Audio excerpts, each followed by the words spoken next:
বদৌলতে আল্লাহ একটা দেশের মানুষকে চিরস্থায়ী জাহান্নাম থেকে মুক্তি দিয়ে জান্নাতের ফয়সালা করে দিয়েছিলেন। এটা কিসের বদৌলতে হয়েছে? কোরআনের বদৌলতে। কিসের বদৌলতে? কিসের বদৌলতে? কোরআনের বদৌলতে। বাদশাহ মামুন রশিদ নামে একজন বাদশাহ ছিলেন, হারুন রশিদের ছেলে। তো বাদশাহ মামুন রশিদের দরবারে প্রতি বছর এরকম ভাবে একটা বৈঠক হইতো, এই যে এরকম একটা মাহফিল হইতো মনে করো। ওই মাহফিলে বিভিন্ন ধর্মের পণ্ডিত যারা ছিলেন, প্রাজ্ঞ অভিজ্ঞ ব্যক্তি যারা ছিলেন, আলেম যারা ছিলেন, তারা এসে ওই দরবারে এরকম ভাবে তাদের ধর্মীয় বিশ্বাস অনুযায়ী বক্তৃতা দিত। ঘটনাক্রমে এক বক্তৃতা অনুষ্ঠানে একজন ইহুদি পণ্ডিত আল্লাহর কোরআনের উপরে এত সুন্দর বক্তব্য দিয়েছে, সবাই তার বক্তব্য শুনে মুগ্ধ হয়ে গেছে। এত সুন্দর ভাষায় তত্ত্বভিত্তিক সে আলোচনা করেছে।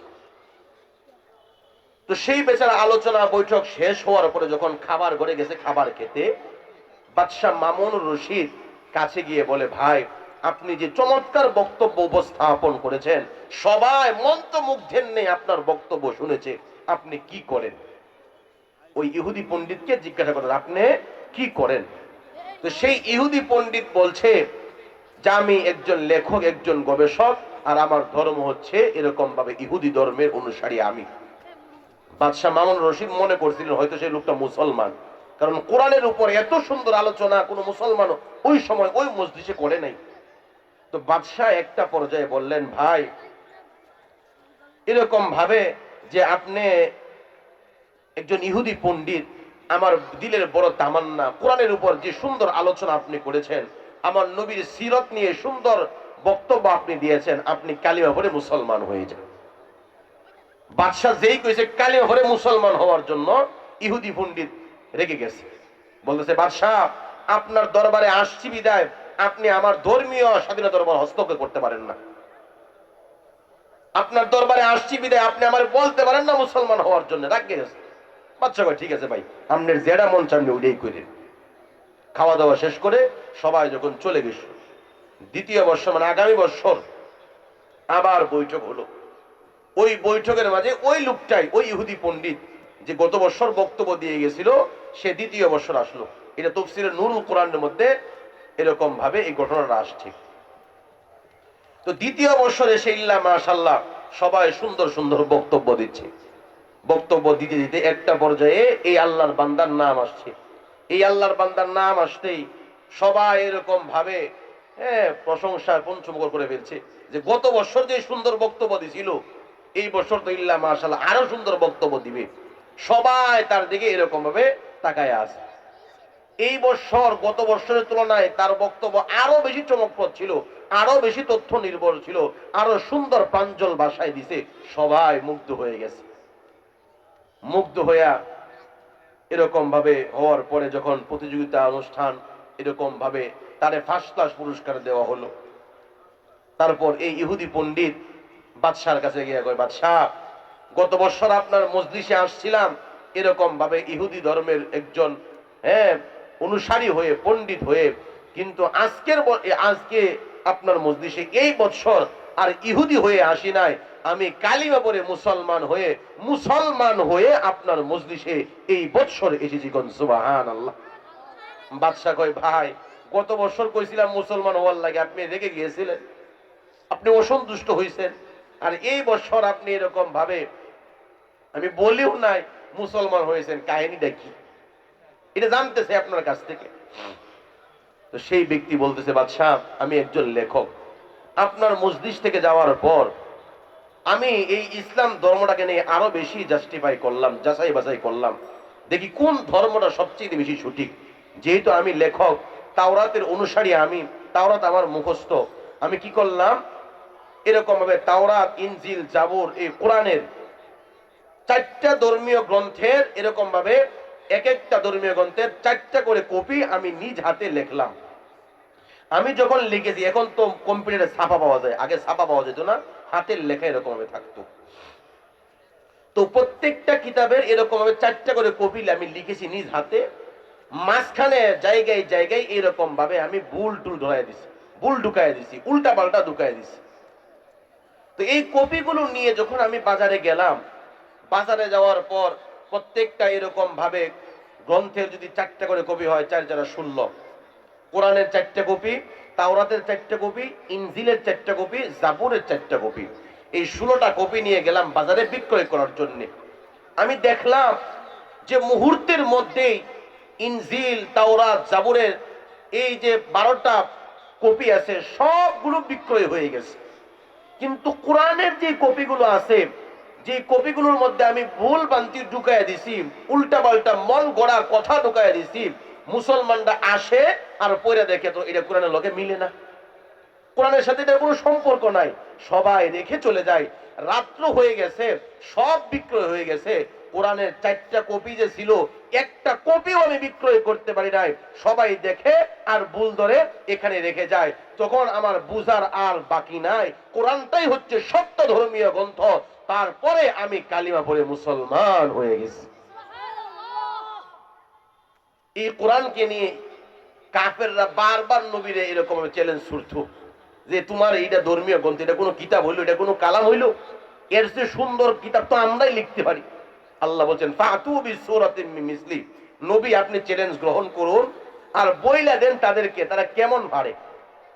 ওই জমানার আল্লাহ নবী সাল্লাল্লাহু আলাইহি ওয়াসাল্লামের জমানায় বড় বড় গবেষকরা, পণ্ডিতরা এরকম ভাবে আল্লাহর কোরআনের নেই একটা সূরা লিখলো। কোরআনে কারীমের মধ্যে একটা সূরা আছে, সূরাতুল ফিল।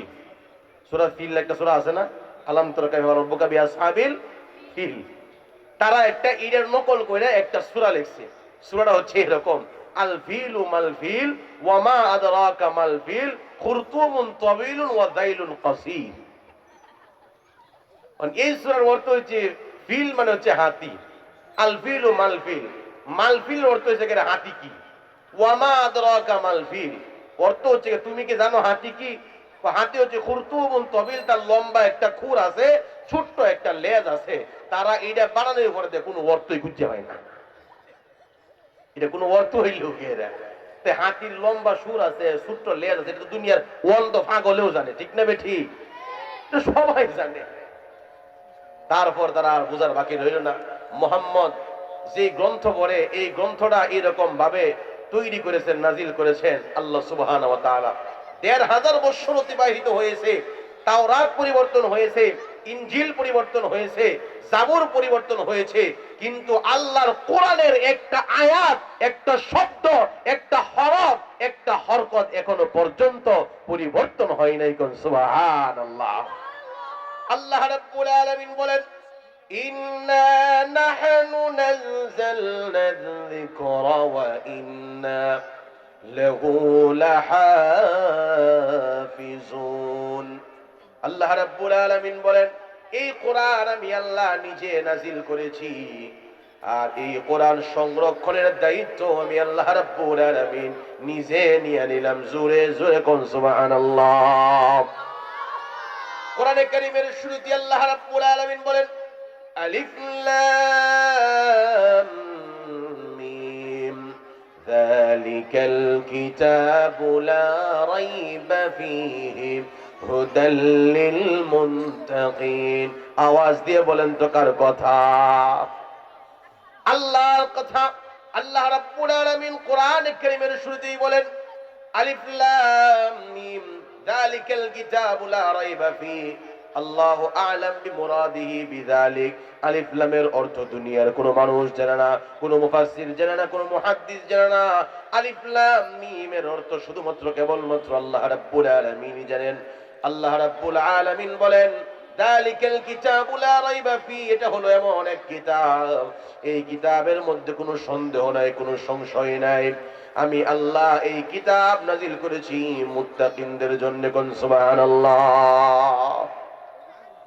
ডক্টর এই শীষ দেখে বাইরে কি বলবো, ডক্টর মরিস বুকাইলি নামে, এরকম ডক্টর মরিস বুকাইলি নামে একজন খ্রিস্টান, একজন গবেষক ছিল, অনেক বড় এরকম ভাবে একজন পণ্ডিত ছিলেন।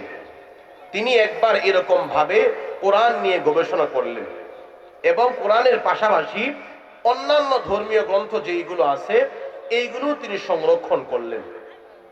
সংরক্ষণ করার পরে যেমন খ্রিস্টানদের আছে বাইবেল, বুদ্ধদের আছে ত্রিপিটক, এরকম ভাবে খ্রিস্টানদের বাইবেলের মধ্যে দুইটা চ্যাপ্টার, একটা হচ্ছে ওল্ড টেস্টামেন্ট আর একটা হচ্ছে নিউ টেস্টামেন্ট। প্রত্যেকটার ভিতরে 27টা করে চ্যাপ্টার আছে। এরকম ভাবে বাইবেল নিয়ে আসলেন, এরকম ভাবে বুদ্ধদের ত্রিপিটক নিয়ে আসছেন। হিন্দুদের আরো কয়েকটা ধর্মীয় গ্রন্থ আছে, বেদ আছে, রামায়ণ আছে, মহাভারত আছে, উপনিষদ আছে, শ্রীমা ভগবত গীতা, এগুলো হচ্ছে হিন্দুদের ধর্মীয় গ্রন্থ। বেদটা আবার এরকম ভাবে 4 ভাগে বিভক্ত: ঋগ্বেদ, সামবেদ, যজুর্বেদ, অথর্ববেদ। বেদটা হচ্ছে হিন্দুদের ধর্মীয় গ্রন্থ। এই বেদের ভিতরে প্রায় 20,000 শ্লোক আছে। কোরআনে কারিমের মধ্যে যেরকম ভাবে আয়াত আছে না, এই হিন্দুদের ধর্মীয় গ্রন্থের মধ্যে এরকম ভাবে শ্লোক আছে। যেমন অন্ধং তমবি শান্তি যেহ সংগতি মুপাসতে ততবয়ো ইবতে তমসৌ সম্ভুত্তরতা হরিতি পাপম ইল্লা ইলাহি পরম পাদম জন্ম বৈকুণ্ঠোপইনতি তো জপিনা মহামধম। এরকম ভাবে 20,000 শ্লোক আছে। আর কোরআনে কারিমের মধ্যে প্রায় 6,000-এর অধিক আল্লাহ রাব্বুল আলামিন আয়াতে কারিমা নাযিল করেছে। 6,236টা আয়াত আছে। তোমরা আজ পর্যন্ত শুনছো যে কোরআনে কারিমের মধ্যে আয়াত আছে 6,666টা, ঠিক না? ঠিক না? কিন্তু কোরআনে কারিমের মধ্যে আয়াত আছে মোট 6,236টা। বুঝো নাই? 6,236টা আয়াত আছে। এটা কোরআনে কারিমের যে সূরাগুলো আছে, প্রথমে দিকবা সূচিপত্রের মধ্যে সূরাগুলো আছে, কোন সূরার মধ্যে কয়টা আয়াত আছে 114টা সূরার আয়াত মিলায়া দেখবা আয়াতের সংখ্যা হবে 6,236টা। যারা বলে 6,666টা, ওটা অনেক আয়াতকে একটা আয়াতে তারা কেউ দুইটা বানাইছে। কোরআনে কারিম বিভিন্ন ভাষায় নাজিল হয়েছিল, 7টা ভাষায় কোরআনে কারিম নাজিল হয়েছিল। কথা বুঝতেছো? তোমরা পড়ো না ওয়াদ-দুহা ওয়াল লাইলি ইযা সাজা, আবার এটাকে ওয়াদ-দুহি ওয়াল লাইলি ইযা সাজি মা ওয়াদ্দাকি রাব্বুকি ওয়া মা ক্বালা, এরকম পড়া যায়। এটা সাবআ কিরায়ে সাবা বলা হয়। 7 কিরাত, 7 ভাষায় কি করা যায়? কোরআনে কারিমকে পড়া যায়। উসমান রাদিয়াল্লাহু তাআলা আনহু হচ্ছেন কোরআনে কারিমের সংকলক। কোরআনে কারিম আমরা এরকম ভাবে, তোমরা যেরকম ভাবে কোরআনে কারিম হ্যাঁ তোমাদের সামনে পৃষ্ঠায় পৃষ্ঠায় আছে, কোরআন আগে এরকম ছিল না।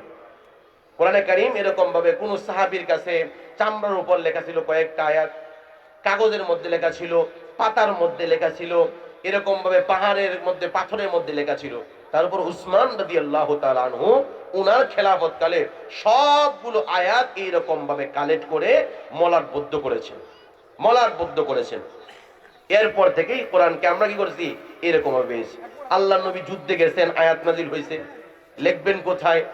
চামড়ার মধ্যে লিখে ফেলছেন। আল্লাহ নবী সাহাবায়ে কেরামদেরকে নিয়ে বসে আছেন, কোরআন নাজিল হয়ে গেছে এক আয়াত, আল্লাহ নবী সাল্লাল্লাহু আলাইহি সাল্লাম পাতার উপর লিখে ফেলছেন।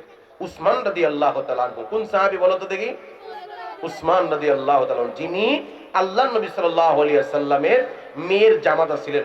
রাসূল বলেন আল্লাহ তাআলা আমারে 4টা মেয়ে দিয়েছিলেন, 2টাই উসমানকে দিয়েছিলাম। আল্লাহ যদি আমারে আরো মেয়ে দান করতো, আমি 2টা আরো মেয়েকে এই উসমানের কাছে আমি বিবাহ দিয়ে দিতাম। কোন সুবহানাল্লাহ। উসমানকে বলা হয় যুন্নুরাইন। দেখো কোরআনের ইলম যার ভিতরে থাকে। হযরত সুলাইমান আলাইহিস সালাম নামে একজন নবী ছিলেন, নাম শুনছো না? সুলাইমান আলাইহিস সালাম তামাম দুনিয়া এরকম ভাবে শাসন করেছিলেন। এই পৃথিবীর বাদশা ছিলেন 4 জন ব্যক্তি। কয়জন? কয়জন? 4 জন। 2 জন হচ্ছে ইমানদার আর 2 জন হচ্ছে বেঈমান। ইমানদার 2 জনের নাম, একজনের নাম হলো হযরত সুলাইমান আলাইহিস সালাতু ওয়াস সালাম, আর আরেকজনের নাম হচ্ছে বাদশা যুলকারনাইন। কোরআনে কারিমের সূরা কাহাফের মধ্যে আছে ওয়াসআলুনাকা আন যিল কারনাইন, তারে বাংলাতে বলা হয় বাদশা সেকান্দার। এই 2 জন হচ্ছে ইমানদার আর 2 জন ছিল বেঈমান। একজনের নাম হচ্ছে নমরুদ, আরেকজনের নাম হচ্ছে বুখতে নসর। এই 4 জন ব্যক্তি এইরকম ভাবে তামাম দুনিয়া শাসন করেছিল। তো সুলাইমান আলাইহিস সালামের বিশেষত্ব ছিল যে সুলাইমান আলাইহিস সালাতু ওয়াস সালাম যেখানে যাইতেন তার সাথে 3টা ফোর্স থাকতো, একটা মানুষ থেকে, একটা জিন্নাত থেকে, আর একটা পশু পাখি থেকে। আল্লাহ তাআলা কোরআনে কারীমের মধ্যে বলেন ওয়াহুশিরা লিসুলাইমান জুনুদুহু মিনাল জিন্নি ওয়াল ইনসি ওয়াত তায়রি ফাহুম ইউসাউন। আল্লাহ তাআলা বলেন যে সুলাইমানের জন্য আমি তামাম দুনিয়ার সবকিছু ওনার কবজাবত, ওনার বশীভূত করে দিয়েছিলাম। সুলাইমান আলাইহিস সালাম বাতাসের সাথেও কথা বলতে পারতেন, গাছের সাথেও কথা বলতে পারতেন, পাখিদের সাথেও কথা বলতে পারতেন। সুলাইমান আলাইহিস সালামের একটা পাখি ছিল, যে পাখিটার নাম হচ্ছে হুদহুদ পাখি। নাম কি? হুদহুদ। ফাকালা মা লিয়া লা আরাল, মাশাআল্লাহ, তোমরা তো সবাই জানো। তো একদিন ঘটনাক্রমে হুদহুদ পাখিকে তিনি খুঁজে পাচ্ছেন না। তো তিনি বলতেছেন যে আজকে হুদহুদ পাখি আমার কাছে আসুক, সঠিক কারণ যদি দর্শাইতে না পারে হুদহুদরে শাস্তি দিব। আসতে একটু বিলম্ব হয়ে গেছে। হুদহুদ পাখি যখন বাদশাহ সুলাইমানের কাছে আসছেন, নবী সুলাইমান আলাইহিস সালামের কাছে আসছেন, তো সুলাইমান আলাইহিস সালাম বললেন, ও হুদহুদ পাখি, ছোট্ট একটা পাখি, তোমার দেরি হইল কোন কারণে?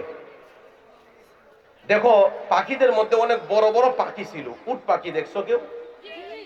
দেখছো উট পাখি? বিশাল বড় উট পাখি। এই উট পাখি আরো বড় বড় পাখিরে বাদ রেখা এই ছোট্ট একটা পাখি সুলাইমান নবী এত কাছে রাখতেন কোন কারণে? রাইসুল মুফাসসিরিন আব্দুল্লাহ ইবনে আব্বাস রাদিয়াল্লাহু তাআলা আনহু বলতেন যে সুলাইমান পয়গম্বর এই হুদহুদ পাখিকে নিচের কাছে রাখতেন এই কারণে, এই হুদহুদ পাখি এরকম ভাবে আকাশ দিয়ে উড়লে জমিনের কত ফিট নিচে পানি আছে, 1000-2000 ফিট উপর থেকে এই হুদহুদ পাখি সুলাইমান নবীরে জানাইয়া দিত। কারণ ওই সময় পানির সংকট ছিল। পানির কি ছিল? সংকট ছিল। এই জন্য এই হুদহুদ পাখি বাদশাহ সুলাইমান আলাইহিস সালাম রে জানাইয়া দিছিল এরকম ভাবে এখানে পানি আছে, ওখানে পানি নেই। তো হুদহুদ পাখি আয়েশা বলে, বাদশাহ সুলাইমান, আপনি জানেন না আপনার রাজ্যের বাহিরেও আরেকটা রাজ্য আছে, যে রাজ্যের রানী হচ্ছে রানী বিলকিস, যে আল্লাহর ইবাদত করে না, মূর্তির পূজা করে, তার 12,000 অনুসারী আছে।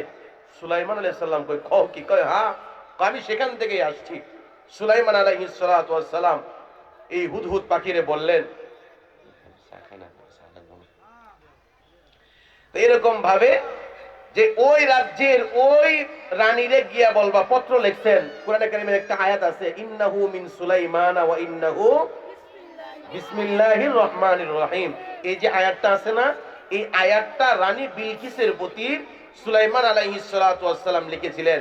বলেছিলেন যে সমস্ত প্রশংসা সেই আল্লাহর জন্য, যিনি আমাকে এবং তামাম দুনিয়াকে সৃষ্টি করেছেন। ও রানী বিলকিস, আমার এই পত্র পাওয়ার পর তোমরা হয়তো ঈমান আনবা, নতবা সদল বলে আমার কাছে কি আসবা, এরকম রিটার্ন ফিরত আসবা। কারণ আমি তামাম দুনিয়া শাসন করি, আর আমার এই শাসন ব্যবস্থার মধ্যে আমার রাজ্যে আরেকজন এরকম ভাবে আল্লাহর নাফরমানি করবে, তা হতে পারে না। যখন এই পত্র নিয়ে গেছেন রানী বিলকিসের কাছে হুদহুদ পাখি, সুলাইমান আলাইহিস সালাম বলেন যে হুদহুদ, এই পত্রটা রানী বিলকিসের কাছে দিয়া এরকম ভাবে তুমি দূরে দাঁড়ায় থাকবা, দেখবা রানী বিলকিস আমার পত্র পাওয়ার পরে কি করে। তো হুদহুদ পাখি এইরকম ভাবে দাঁড়ায় রয়েছে, পত্র ফালাইয়া এরকম ভাবে দাঁড়ায় রয়েছে। আর একটা ঘটনা কই শুনো তোমরা। এটা হলো এক বেচারা গরিব মানুষ ওয়াজে আয়েশা, মাহফিলে আয়েশা ওয়াজ শুনছিল যে আল্লাহর কাছে যা চাওয়া হয় আল্লাহ তাই দেয়। অনেক গরিব মানুষ, তার টাকা পয়সার প্রয়োজন, সে একটা পত্র লিখছে, একটা চিঠি লিখছে যে আল্লাহ গো, আমার 1,00,000 টাকার প্রয়োজন, তুমি 1,00,000 টাকার ব্যবস্থা কইরা দাও। এখন আল্লাহর কাছে পাঠাইবে কিভাবে? আগে তো এরকম ভাবে ডেলিভারি ম্যান, কুরিয়ার সার্ভিস এগুলো ছিল না, ডাক ছিল না। তো কবুতরের পায়ের মধ্যে পত্রটা লিখে ছাইড়া দিয়েছে, কবুতর উপরের দিকে উঠবে, তার ধারণা এই পত্র আল্লাহর কাছে পৌঁছে যাবে। ঘটনাক্রমে কবুতর এই পত্র নেওয়ার পরে একটা থানার মাঠের মধ্যে এই পত্রটা ছাইড়া দিছে। থানার পুলিশে দেখে পত্র, পুলিশে মনে করছে যে এটার মধ্যে কোনো আসামির কোনো ডকুমেন্ট, কোনো এরকম ভাবে নাম ঠিকানায় আছে কিনা। এক আল্লাহর বান্দা পুলিশ এই পত্রটা পাইয়া দেখে যে একজন গরিব মানুষ আল্লাহর নিকট চিঠি লিখছে, আল্লাহ আমার 1,00,000 টাকার প্রয়োজন, তুমি ব্যবস্থা করে দাও। পুলিশ বেছাড়াই মনে করছে গরিব যেহেতু মানুষ, বিভিন্ন কালেকশন টালেকশন কইরে সদস্যদের কাছ থেকে 50,000 টাকা তুইলা এরকম ভাবে ওই গরিব মানুষের বাড়িতে গেছে। গিয়া বলতেছে, বাবাজি আপনার হয়তো অনেক বেশি টাকার প্রয়োজন, এই যে টাকাটা আপনি নেন। গরিব বেড়ায় 50,000 টাকা পাইয়া গুইন্না দেখে যে 50,000 টাকা। হে আল্লাহর কাছে কয়, আল্লাহ গো, তোমার কাছে চাইছিলাম আমি 1,00,000 টাকা, তুমি 1,00,000 টাকা সরাসরি আমারে দিতা, এই পুলিশে দেখে লিয়ে ফাটাইছো, হে তো 50,000 টাকা মাইরা দিছে। এ 50,000 টাকা আমারে দিছে, আর কি করছে? 50,000 টাকা সে মাইরা দিছে। আল্লাহর কাছে কি এরকম ভাবে পত্র বোঝানো সম্ভব? তার ধারণা এরকম ভাবে সে নিয়ে নিছে, যে যার দৃষ্টিভঙ্গি যেন সেই রকম ভাবে। পত্র পাওয়ার পর রানী বিলকিসের পাশে যে মন্ত্রীরা ছিল, এরা কয়, মন্ত্রী বলতেছে, রানী